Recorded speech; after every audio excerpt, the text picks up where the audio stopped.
Ladies and gentlemen, boys and girls, welcome to episode 9, I think, of of Spearhead fucking Sundays.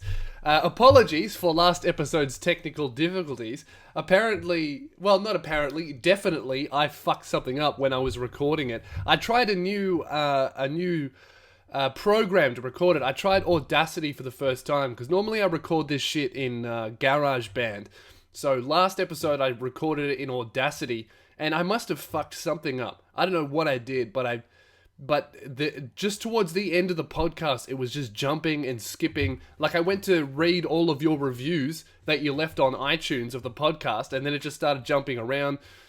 I don't know what happened, but I can assure you guys this. It was almost 100% my fault, and I apologize. So I'm back on fucking GarageBand now. So what I thought I would start this podcast off is reading those reviews, because a whole bunch of people were like, I left a review, and you said you were going to read it, and then it just started skipping. Are you a fucking idiot? So, yeah, I am a fucking idiot, but to make it up to you, I'm going to read some of the reviews. If you would like to help out the podcast, you can support me on Patreon. That allows me to keep everything free. Or you can buy some merch. Or you can come and see a show. Or, if you are a cheap cunt, rate the podcast on iTunes. Give us 5 stars if you think it's worth 5 stars. Give it an honest one. I don't want you guys to lie. So here's some of the reviews that people have left on iTunes. We've got 5 stars as the average rating. That's fucking awesome. Obviously, you guys like it for some reason. So the first review is, it says, quite literally the funniest podcast I've ever listened to. Lewis kills it. I wrote that one. That one was me. Another one by John O'Rasper. If you want to just sit down and listen to the funniest person going around for half an hour, this podcast is for you. Lewis, you're a legend. Keep up the great work. Hey, man. Thank you very much, Jono. Alright, here's my favourite one. This one's by Shino1 or whatever. The funniest podcast ever. Although I have a complaint. After listening to Miscellaneous bit at the end, it has given me cancer. Keep up the good work, man. Let's get it to number 1 on iTunes. Also, good luck with your tour. You're going to be great. Thank you very much, man. Sorry about giving you cancer. Hopefully, we'll be able to fix it up. This one is written like a professional reviewer. I reckon a guy who's just lost his review job got a little bit bored and decided to review my podcast. Lewis Spears has really evolved from his face beef days, becoming a great solo stand-up comedian. Transitioning from Nothing Inc. podcast to the solo experience was a good move, as Lewis basically carried the previous podcast. This podcast is great to listen to, even if Miscellaneous bit at the end makes me want to kill myself. Thanks, man. What was that? Not Bob. Alright, there's a few other reviews if you guys want to go through, and there's some really funny ones. Make sure you leave one on iTunes. It's actually, I didn't know how much of a big difference it makes, but it makes a huge difference. So, I don't know, I looked it up why. Apparently iTunes takes into account not only the views that you're getting, because presumably people can buy views for their podcast, but they also look at the average ratings on their podcast. So, I don't know, I guess they must be harder to fake. So thank you very much for writing those reviews and that. Go and leave one at your leisure, or even now while I ramble on about the next thing that I wanted to talk about. Sorry, I'm a little bit sick, guys. I think I overworked myself last week. I was, you can tell I'm a little bit fucked. What did I do last week that really fucked me? You know what? It was performing. What I did was I went all the way out to the Windy Mile pub, which is out in fucking Diamond Creek, wherever that is. It's like north of North Melbourne. Last podcast, I called it the Windy Mile, which I think makes way more sense than the Windy Mile until you get there, right?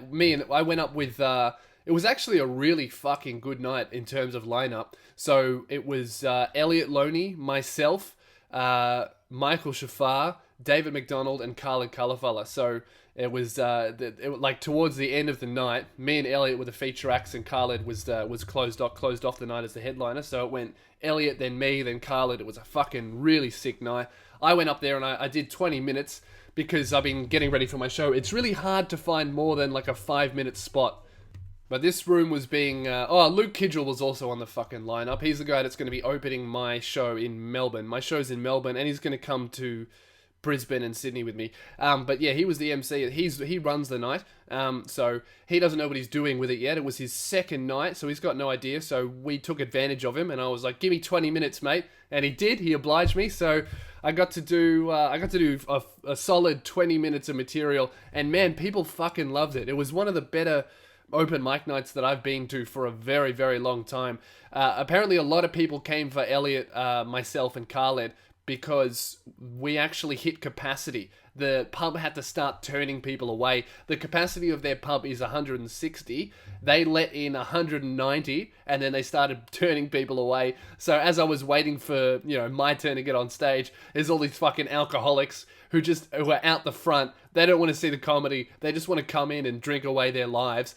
And what do you mean it's fucking full, mate? I don't even want to see the comedy. I just want to get pissed and then bash my wife at home. What are you doing, mate? So they had to turn a whole bunch of people home, which was very, very funny. They weren't happy about it at all. But yeah, so it was a really good night, I thought. Elliot was looking sharp that night, Elliot Loney. He was wearing these fucking... That guy dresses like what I imagine an English university student would dress. Like when he goes to gigs, he only dresses up when he goes to gigs. It's very funny. He was wearing a Ralph Lauren shirt, like a proper button-up shirt, and some chinos as well. So of course I had to put it on him for the chinos because I'll just play you the clip of after Elliot got on stage, I got up and I had decided that I had to rag on him for his chinos. So yeah, that kind of is what goes on when we're all gigging together, because it's very rare that all three of us gig together, myself, Khaled, and Loney. But when it happens, it's always a really, really good night. We definitely should do it more. So the audience loved it. It was free entry as well. And afterwards, they asked for people to just give voluntary donations, whatever they thought the show was worth. And people were putting in like $20 notes. I've never seen that many people put in that much money, like as a voluntary thing. Most people put in like $2, $3, but several people were putting in notes. One guy put in $50. I don't know. It's crazy shit. And then we just split that up between us equally, and that was that was kind of a good little surprise because we were doing it for free. We didn't expect it to be paid, but it was really good. Shout out to Winding Mile. You guys are fucking good. Hopefully, it seems like a lot of those people who saw me were very keen on the rest of my material and wanted to see it at the Melbourne Comedy Festival. Speaking of, I'm doing 12 shows there, April 5 to April 17, every single day except Monday. So that's a month away, guys. The first Saturday sold out. The first Friday only has 20 tickets left. And after Melbourne Comedy Festival, I'm going on tour in May. Right now, Brisbane, Perth, and Sydney are on sale. So you can get tickets to all three of those events. And they're on general public. You don't need a password or anything like that. I am planning... Right now, we're organising the Adelaide show and also the Tasmania show. Those should be organised in the next 2 weeks. If you want to get access to the pre-sale before everybody else, make sure you are signed up to louispears.com/gig list. So I'll send out an email to everybody when shows are announced with a password to access the tickets before anybody else, which is cool. And also, if you want to jump on there for any other reason, I also keep people updated. But I don't fucking spam people. I hate that when you sign up for a list and all of a sudden they email you every single day. Fuck that. I reckon I send an email once a month, usually at the most. So I send like one general one to everybody, and then maybe if I'm coming to that state, I'll send another one to only people in that state or city. So that's how I kind of play it, because I hate fucking annoying lists, and I try to make them funny as well. I don't want to make them more... I don't like advertising. I just like kind of just being genuine with you cunts and doing all that. So, the other thing that I really wanted to ask you guys is, to the 5 people who are listening to this on their Android phone, how would you prefer to listen to this? Because obviously you guys can't use iTunes. Right now, the podcast for Android people is on Podbean, but I'm being told that app is a little bit shit. And you know what? I kind of agree with you guys.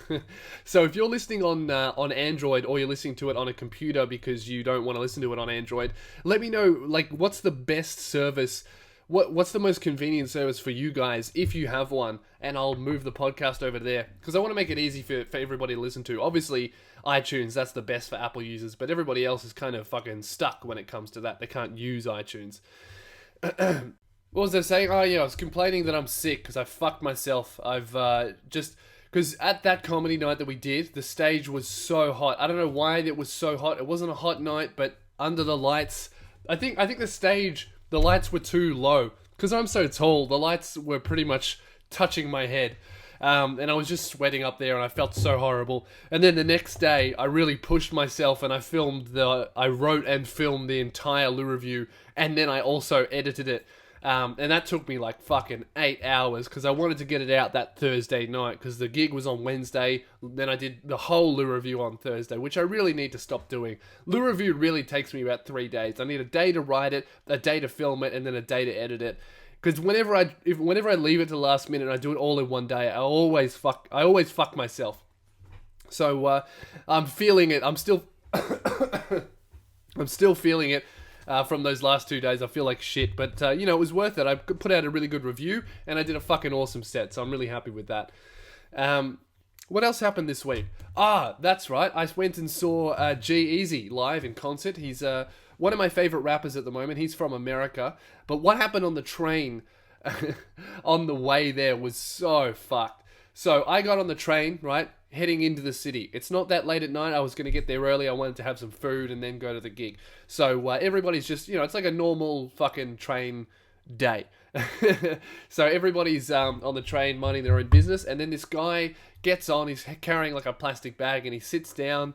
He looks about 50 years old. So he sits down and then, I'm just reading my book.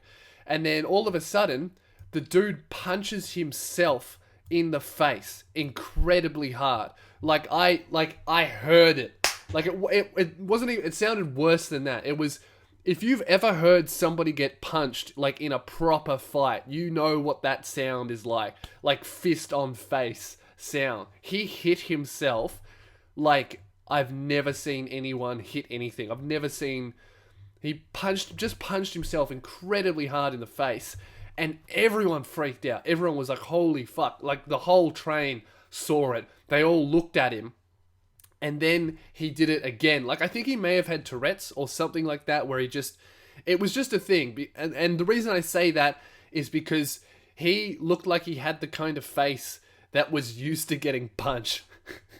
I probably shouldn't say that, but if it was the kind of punch that if anybody hit me with that kind of punch, I would be on the floor. But he took that shit like a champ. He took like 3 from his own fist into his own face like a total champion. That guy should be a boxer, although he'd probably end up knocking himself out and getting the KO on himself. I don't know what. I don't know if the other fighter gets points if you hit yourself. But yeah, and he wasn't phased. That was like just the thing that he did. So I think everybody on the train kind of figured out that, okay, obviously there must be something wrong with this guy. So, we'll let him be, because he wasn't going to hurt anybody or anything like that. He just did that to himself, and he just kept doing it. Like I was on the train with him for about 10 minutes until he got off, and he punched himself probably every couple minutes. He would just hit himself like 3 or 4 times right in the jaw, incredibly hard. And what was funny was not him hitting himself, but everybody's reaction around him. I didn't watch him. I watched the other people and how they reacted to this. Because the first time he hit himself, everyone freaked out, like the whole world is ending. Like, oh my god, that, like a normal reaction. Like, holy fuck, this dude just punched himself in the face. What's going on? But then when everybody kind of figured out that he just did this normally, everyone just pretended like, oh yeah, this is normal. I see this every day. This is nothing to look at twice. I see this every day. Totally normal behavior. And then everybody just made a massive effort to ignore this guy punching himself in the face. And I thought that was great. I think that was that moment was a real kind of nice moment for humanity of, yeah, we all had this silent agreement of we're not going to stare at the guy punching himself in the face because he doesn't need that. He already punches himself in the face. He probably doesn't need a bunch of people fucking staring at him for it. So that made me feel pretty good. But yeah, then I got into the city and I went to this G-Eazy guy's concert. It was his second time in Australia, like his second show in Australia. I went to his first show last year, and man, it was crazy. Like last year, he did a venue that had a capacity of 500, and it looked like he only sold about 300 tickets because he's an American guy. And then he had a radio hit this year. A year later, he had a radio hit. You probably heard it. It's called Me, Myself, and I. Oh, it's just me, myself, and I. You know that fucking song. And then that radio hit, and then he came back and he was doing the Hi-Fi Bar, or they call it Max Watts or whatever the fuck now. And it's 1,000 seats, and it was just sold the fuck out. And it was really, really cool just to see the difference. Like the difference that a year of solid progress can make. Because the first year, it was after his first album. Second year, it was after his second album that had a lot more kind of commercial radio hits. There were like 2 or 3 that blew up commercially for him. And then the rest of the album was more like his older, more kind of like his own style that he really wanted to do. It was really interesting to see the kind of progress, and it was really cool. And his whole thing is that he's a really good-looking guy. He's a really good-looking guy. He dresses well. He's got his hair all slicked back. He's like a real good-looking dude. So girls really like him. But I think girls from America, like fangirls, American fangirls and Australian fangirls are very, very different. In fact, American people and Australian people are very fucking different. Americans seem to be really emotional and fuck yeah, I'm going to devote my life to this person. Whereas Australians are kind of like, yeah, you're all right, mate. I'll buy tickets to your show, but just don't be a faggot, all right? Australians are much more reserved with how much they like a person, and because he's an American and he just finished touring the whole country in America, and then he came to finish off his tour in Australia, and I think he was a lot more used to crazy American female fans because there weren't really that many of them in Australia.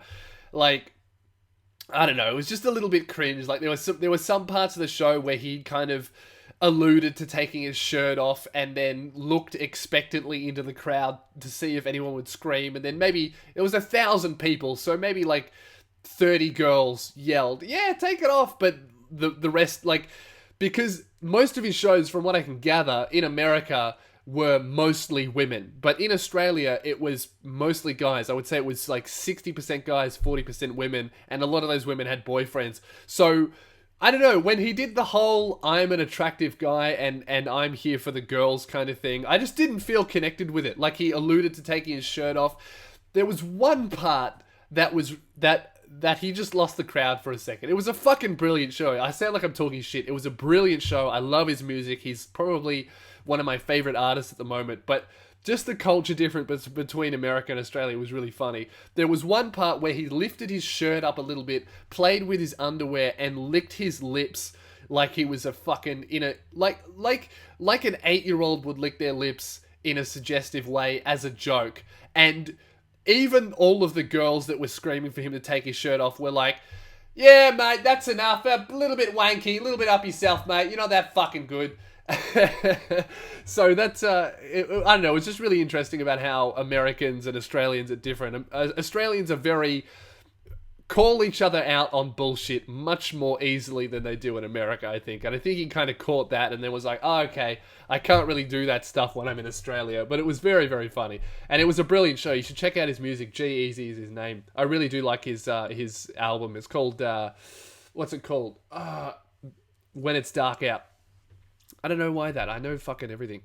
But yeah, it was really cool. It was a really good show and I really enjoyed it. I just thought that was fucking hilarious how he did the whole sexy thing. And, you know, I felt so as soon as I was getting into one of my favorite songs that he was playing. He's doing One of Them, which is my favorite song off his new album. And I'm getting fucking into it. I'm saying all of the words. And then he just takes his shirt off and does the lip licking thing. And I'm just like, I just can't engage with that.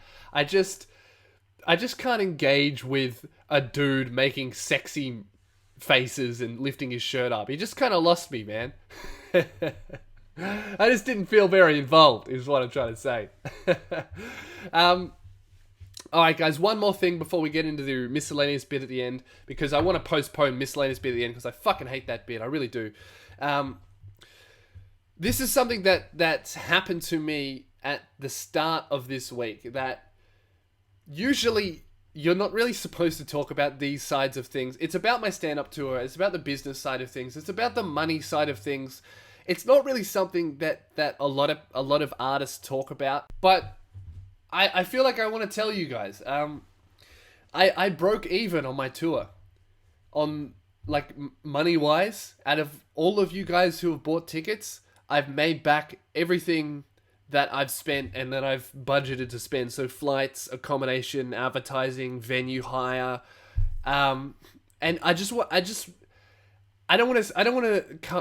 really don't want this to come across as bragging, because it's just something that I'm so grateful for, because I'm in a unique position where I have the ability to tour, but I'm unsigned. So normally a manager will put up the manager's money, so they'll pay for everything, and then you make it back, and then they take a cut. But that raises costs, and I wanted to keep my tickets as cheap as possible. I wanted to do something different. I can't think of a single comedian who can tour, who has done it with their own money completely independently. And I really just wanted to say thank you so much to everybody who has bought tickets to the show, everybody who's planning on buying tickets, everybody who wants to come to the show. Thank you so much, because because doing this is such a big risk. It's very expensive to tour the entire country. And to have broken even and made back the money that I've spent before I've even done a single show. It's like a month before Melbourne, 2 months before I do the other states, and I've broken even. So that means that doesn't mean that I've made a fuckload of money. That means that right now I'm on fucking zero. So I was on negative whatever, and now you guys bought tickets, and now I'm up to zero. And that's fucking amazing to me, because essentially now I can do my show without any risk of I don't have to think in the back of my mind, fuck, this is costing me so much money. Why am I doing this? I'm going to have to come home and get a job and blah, blah, blah. But thanks to you guys booking and getting tickets, I don't know. It's kind of hard to talk. I know why people don't talk about the money side of things, because it's kind of hard to articulate in a way that doesn't sound like you're bragging, or doesn't sound like you're asking for more, or doesn't sound like, you're trying to sell shit. Basically, I just wanted to say thank you, because everyone buying tickets, it means so much to me. I view myself as a stand-up comedian, and I really do think that I am going places that no artist in Australia has gone before. Not in terms of success, but in terms of the business side of things, which is funding everything myself, booking everything myself. I don't have a production company doing it. I do it all myself. All the advertising I organize and write. Everything is done by me. Personally, because I'm a control freak, and I feel like it's more genuine, and it allows me to make my ticket prices cheaper for you guys. It allows me to have way more control over things like booking fees. For example, my booking fees are $1.50, as opposed to a lot of other artists have to charge ridiculous fucking booking fees because they have to do it through Ticketek or Ticketmaster or any of that bullshit. And yeah, I'm not going to ramble on about it for 10 minutes, but I just want to say thank you so much, because this is my fucking dream, and to have broken even this early on the tour is fucking amazing. I couldn't ask for anything else, so thank you so much. I really, really do appreciate it. Anyway, that's enough of me fucking talking and being wanky and all that sappy bullshit. Let's get on to miscellaneous bit at the end. Before that, I wanted to talk about the fucking Jalals getting arrested. In my latest review, I said that the Jalals should have been arrested, but their charges should be dropped. And a whole bunch of people seem to disagree with that. So here's the whole thing. Here's a quick rundown of the situation. The Jalals did a whole bunch of bomb pranks where they threw a bag. They dressed up as as caricatures of they dressed up in Arab garb and threw bombs bags that were supposedly bombs at people, and then people ran away. So it was like a horrible fucking thing. They also did pranks where they put bags over people's heads at ATMs, and then their most infamous one was they did a drive-by. So they had a fake gun and they played gun noises through the speakers. So they went on national TV because everyone was fucking, oh my god, this is horrible. And I thought it was horrible because it's not a prank, it's just scaring the shit out of people. And then they said that all the pranks were real. And then the police raided their house. So their house got raided by 30 counter-terrorism officers, and that was when the Jalals came out and said, actually, every single one of our pranks were staged, and they produced evidence of them being staged. So, for example, it's pretty easy to find on Google. You can find... it's like they did an interview with Channel 7 and they played the drive-by footage before it was edited. So basically they just drove past. There were no gunshot noises. They never played gunshot noises through the speakers. They edited them in afterwards, so in like an editing program. And then they also said that all of their other pranks were staged. And I believe them because they looked so fake. All of their bomb pranks and all of their ATM pranks look incredibly fake. So I do believe that all of these were staged. But the police is still going to charge them. I think that's fucked. I think that even if they said they were real, so they said they were real and then they got arrested. I agree with that because from the police perspective, they were doing this shit for real and that's, scaring and hurting people, so arrest them. But now they've proven with video evidence that their pranks were fake and were staged and everybody involved, including the supposed victims, were acting. And the police are still going forward with charges. I think that is absolutely fucked because what's happening is the Jalals have created a fake scenario, a scenario that is not real, that hasn't hurt anybody. Every single person involved was informed and consenting and doing what they were doing to create comedy, and the police are coming in and charging them because it's not appropriate, whatever that means. And I think that to give the police... And a whole bunch of people are disagreeing with me, saying that, oh no, they should have been arrested because people will copy it. People are going to copy whatever the fuck they see. You wouldn't arrest a director of a movie because somebody copied a scene in it that had guns, would you? No, because it's fake. It's not real. That's what I'm saying. If all of these pranks were staged and the victims were actors, they should definitely not be charged with anything because essentially... they're creating a fucking movie. They're creating a sketch that is not real. And if you disagree with that, essentially you want the police to have the power to arrest people for creating inappropriate comedy. Whatever the fuck that means. And I think the Jalals are shit. Don't get me wrong. I think everything that they've done is fucking shit. I don't think it makes the Muslim religion look good. But you know what? I'll fight for their right to fucking do whatever they think is funny as long as they're not hurting anybody. Because as soon as you give the police the power to arrest people for creating a certain type of comedy, for whatever reason, that gives them the power to do it to other people. All of a sudden, they're going to be arresting people for insulting politicians or making satire out of war and all that shit like that. I think Julian Morrow from The Chaser said it best when he said this.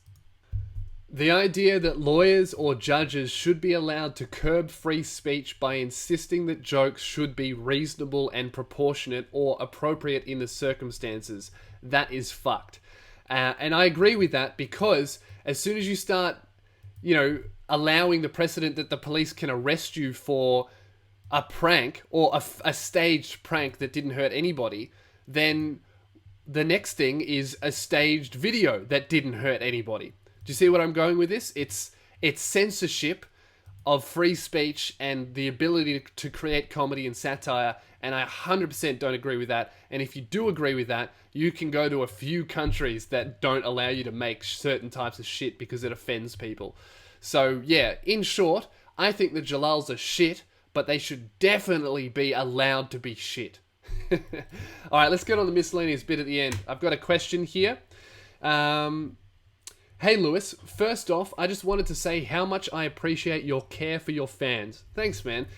Many entertainers will say that they care about their fans, however, you take it one step further and prove it to us. Throughout the weekly videos, podcasts, and just keeping your ticket prices low, it really shows how much you appreciate us, and I think you deserve way more followers. Keep up the good work. Hey man, thank you very much. It's good to see you guys notice that kind of thing, because I really do try. Because I think the most important thing about this, about what I'm trying to build with charging money for things is obviously I need to make a living, right? I want to be a professional comedian, and you can't be a professional comedian without making money from somebody. And at the moment, 100% of my income comes from you guys, so I try to make at every point that I charge you guys for something, I want to make it either optional, so that's Patreon. So if you can't see a show, like if you're in an area where you can't see a show, or you're or for whatever reason that you can't come out and see a show, but you like my online stuff, you have the option of supporting me on Patreon. Or if you can come to a show, or you want to buy some merchandise, I want to make those prices as low as realistically possible. So for example, my t-shirts are only $22, sorry. Most people will charge $30 for the quality of t-shirt, because I could charge $20 and make more money, but the t-shirt design, the t-shirt material would be fucking shit. But I chose to go the other route and make the t-shirt as high quality as I could, while still making it affordable and still making a little bit of money for myself. So yeah, I really do appreciate that at least one person fucking notices that I try to put in that, because you got to be the change that you want to see. Essentially, you can have a look around at all this shit and be like, oh, this is a rip-off, that's a rip-off, merchandise is too expensive, ticket prices are too expensive, booking fees are fucked, but nothing's going to change unless you go outside of the system that fucks people over and creates more of it. So I'm trying to go outside the system. It is a lot harder, but I think it's a lot fairer, and be the change you want to see. Anyway, my question is that as a person working in digital design, I tend to lose motivation whenever my content doesn't get a lot of attention or praise. I put a ton of effort into my stuff, and when things like my videos, I do game reviews, get barely any attention at all, it makes me feel like I'm shit and I'm never going to get anywhere with it. Yeah, man, that's a hard one. It is a hard one, because especially, I'm assuming that you have just started out. Tom, that's your name. I'm assuming you've just started out, Tom. It's really hard to do stuff when no one's watching it. I remember when I was at that. I was 18, I was in year 12, and I was just doing... You know what'll make you feel better, Tom? Go and watch my first couple of videos. They're fucking atrocious. They're absolutely horrible. That'll make you feel a little bit better. But... yeah, it is hard to do stuff with no praise and with no viewers and things like that. But what you really need to keep in mind is ultimately, like, obviously people liking your stuff and people appreciating it is a reason why you want to do this and why I want to do this. But don't forget that the core reason behind you doing graphic design or playing music or making comedy or whatever you want to do is because you enjoy the process of creating it. If you were only doing this, if anyone was only doing it for fame and they fucking hated the actual work, they would never get anywhere. So a way to kind of get over the lack of recognition for what you're putting out is try not to focus on that so much. That stuff comes. Focus on the enjoyment that you get out of creating and out of having a finished product that you're proud of. That really helped me at the beginning, because I was like, oh, no one's watching my shit. It kind of sucks. No one's liking my page or what's going on my YouTube channel or coming to see my live gigs. But at the end of the day, I wasn't doing it for those reasons. That's a bonus. I was doing it because I enjoyed doing it. I was doing it because I like to do it, and I like to create, and I like to watch it when it's done and be like, yeah, that's fucking funny. That is great. I'm proud of this. Anyway, the rest of the email. I'm aware that I need to stay consistent to improve, but it becomes difficult when you get into these slumps of feeling terrible at what you do. When you were first starting out on your channel, was this ever a problem for you? And if so, how did you get around it? Oh, I think I just answered your question. Yeah, you do have those slumps. Like, those are really, really normal when you're creating stuff that's not, a guaranteed to pay off or whatever. Like, especially when you put when you're starting out and you put heaps of effort into something and you put it out and it gets like, 20 views or even 300 views and you're like, oh, I spent 8 hours on that. Yeah, I think the main thing is fall back in love and remember that you enjoy creating it and that you enjoy the process and the finished product. And remember that that's like, it's kind of, because once you get that first kind of recognition and when people really, really like your stuff, that's really addicting. That's really good. When something of mine goes viral and gets, 1 million views, I'm like, oh yes, I want more of that. But when you start to chase that, the process becomes less enjoyable. When you chase the fame and the recognition, the creation process becomes less enjoyable, because when you're creating, you're worried about how people are going to view it more than how, if you're going to actually like it and if you're going to be proud and happy with it. So yeah, focus less on the reaction, focus more on creating and enjoying the moment of creation. That's kind of what I try to keep in mind with my stuff. And, that makes your shit more personal and more genuine, and nobody's like you. So the more genuine your thing is, the more unique it is. And it'll stand out, and then you'll get that recognition that you deserve, Tom. If you would like to send in a question to the Spearhead Sundays podcast, you can email contact@losespears.com. That is contact@losespears.com. I said contact@lose... I just remembered that I'm sick. Can't yell. All right. So here's the last question, and then we'll wrap it up for the week, guys. Hi, my best friend recently got... I don't know why I'm using that voice. Hi, my best friend recently got with this guy that she sees as this angel. Her words, not mine. And he treats her like a queen. But all her other friends and I see him as this scumbag who stares at other girls' asses as they walk by and talks about cheating on his exes, but promises he won't do it to her. He smokes and does drugs and steals shit from stores. This guy sounds like a total badass. And he's just not a good guy. He's a really bad influence on her, and he's a dick to me and her other friends, but she doesn't see it. What can I do/say to convince her she could do so much better? From... Oh no, this person wanted to be anonymous. Okay, so this is a girl. I don't know where all these girls... I get so many questions from girls. Where all of my... I reckon I have like thousands of just silent, in hiding female fans. Because I never see them on my posts. I never see them commenting shit. But I always get private messages or Snapchats or emails from females. Emails from females. Obviously, my stuff is embarrassing if you're a girl to like. I remember I had one girl message me, I really want to come to your show, but I don't have any of lady friends that I can bring. What do I do? Because none of them like you. Fuck. I need to be more friendly to women. I don't make more female-friendly content, whatever that means. Maybe I should just get a six-pack. Alright, call me T. Alright, that makes sense. Alright, T. It sounds like... I think sometimes you just have to let people make a fucking mistake. And with relationships especially, with romantic relationships, getting in between regular friendships can really hurt that.